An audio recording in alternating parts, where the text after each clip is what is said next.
हे हिरंब महेश पुत्र समस्त विघ्नोपविनाश दक्ष मंगल्य पूजा प्रथमं प्रधानम गृहाण पूजा भगवन नमस्ते। जी प्रणाम आचार्य जी। सियाराम। ऐसा गणेश जी बैठे हुए हैं, बहुत लोगों का ऐसा शंका है मन में कि शनिवार के दिन जो है गणेश जी का विसर्जन करना चाहिए या नहीं करना चाहिए। उस दिन शायद पंचक भी है, तो कई लोगों के मन में शंका है कि शनिवार और पंचक के दिन में गणेश विसर्जन नहीं किया जाता है, तो उस शंका को आप बताइए। बहुत अच्छा प्रश्न किया आपने जी अभी गणेश पक्ष चल रहा है, जी लोग रोज गणपति विसर्जन को लेकर चिंतित है। जी कई लोगों के प्रश्न हम तक भी आए हैं जी कि पंचक और भद्रा में पंचक में भद्रा में और आपका शनिवार को गणपति का विसर्जन करना चाहिए या नहीं चाहिए। जी देखिए, गणपति प्रथम पूज्य हैं, सब विघ्नों के विनाशक हैं जी और गणपति की पूजा इसलिए की जाती है कि किसी भी कार्य में कोई विघ्न नहीं आए। जी भगवान गणपति का प्रादुर्भाव तो भगवान शिव जी का विवाह हुआ, उसमें भी गणपति की पूजा की गई। आदि देव के रूप में गणपति पूजे जाते हैं। ये गणनायक है, गणराज है, जी तो इनकी उत्पत्ति जो है भगवान शिव के पुत्र के रूप में मानते हैं। लेकिन ये सृष्टि की उत्पत्ति, उससे पहले भी गणपति का अस्तित्व था। जी गणपति का विसर्जन को लेकर के कोई मन में भ्रांति नहीं रखनी चाहिए। जी यदि आपके मन में वैसे तो शनिवार या पंचक या भद्रा गणपति को कुछ नहीं लगता है, जी फिर भी अगर मन में शंका है, हम गृहस्थ हैं जी और चार लोगों की बात सुनते हैं तो मन में शंका स्वाभाविक आ जाती है। जी तो शंका है तो शंका वाला काम नहीं करना चाहिए। शास्त्रोक्त तो ऐसा कोई विधान नहीं है, जी फिर भी आप यदि मन में शंका है जी तो शनिवार के दिन या पंचक में विसर्जन नहीं करके जी आप शुक्रवार को विसर्जन कर सकते हैं।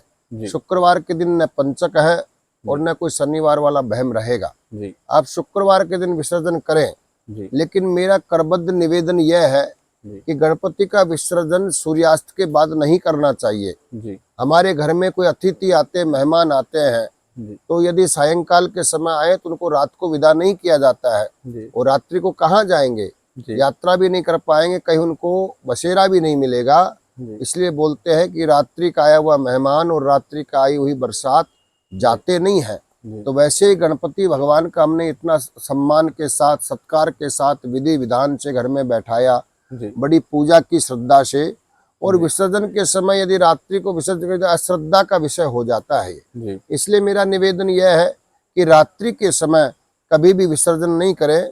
मैं अभी कुछ दिन से देख रहा हूँ, यहाँ महादेव घाट में मैं रोज आ रहा हूँ, अभी बैठ रहा हूँ, कुछ विधि चल रही है, उसमें मैं देख रहा हूँ कई लोग, अति उत्साही लोग रात्रि में 10 बजे, 11 बजे, 12 बजे आकर के विसर्जन कर दे रहे हैं। जी ये बिल्कुल सर्वथा अनुचित है। जी ऐसा भूल, ऐसा पाप नहीं करना चाहिए। नहीं तो कृपा के बजाय आपको जो है और भगवान गणपति के कोप का भाजन बनना पड़ेगा। जी आपको उनकी कृपा नहीं आएगी, आप कृपा के पात्र नहीं, आप दोष के पात्र बन जाएंगे। इसलिए मेरा कहना यह है कि सूर्यास्त के बाद कभी भी गणपति का विसर्जन नहीं करें।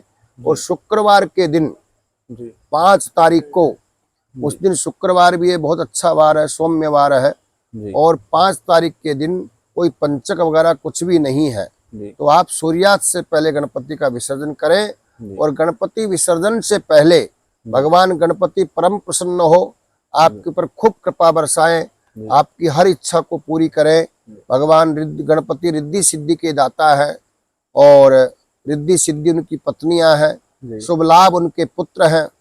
तो घर में क्या चाहिए, आदमी को शुभता चाहिए कि हमारे सब काम शुभ हो, शुभ काम ही हमारे घर में हो, अशुभ कभी नहीं हो, लाभ ही लाभ हो, हर चीज में लाभ हो, केवल धन का लाभ नहीं, संतान का लाभ हो, मकान का लाभ हो, वाहन का लाभ हो, सब तरह के लाभ प्राप्त हो, रिद्धि सिद्धि घर में बनी रहे, संपन्नता सुख समृद्धि घर में बनी रहे।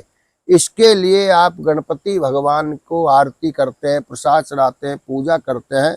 लेकिन एक विशेष वस्तु है, यदि आप उससे यजन करते हैं, कोई और ज्यादा मंत्र की आवश्यकता नहीं है, एकमात्र केवल ओम गंग गणपतये नमः, इस मंत्र के द्वारा 108 लाजा खील जिसको बोलते हैं वो चढ़ाएं। दूसरा 108 दुर्वा दूबी चढ़ाएं ओम गंग गणपतये नमः बोल करके। और भगवान गणपति को गुड़ का भोग लगाएं। बाजार की वस्तुओं का भोग लगाना मेरे हिसाब से कोई उचित नहीं है। बाजार में कैसे हाथ लग रहे हैं, किस विधि से बनाई जा रही है, शुद्ध है या अशुद्ध है, इसलिए घर में गुड़ के लड्डू बनाएं। यदि गुड़ के लड्डू बनाने में यदि आप समर्थ नहीं हैं तो केवल मात्र लड्डू की जगह आप गुड़ चढ़ाएं, जी तो आपको उससे ज्यादा फायदा होगा, ज्यादा लाभ होगा, भगवान गणपति ज्यादा प्रसन्न होंगे। आप ये करिए और इस भ्रम को मिटा दीजिए कि विसर्जन की विधि क्या है, विसर्जन कब करना चाहिए, तो हमने आपको बता दिया। आप कीजिए, आपका कल्याण होगा, भगवान गणपति कृपा आपके ऊपर खूब बरसेगी। जय गणेश, जय काटो क्लेश। जय ओम गंग गणपतये नमः।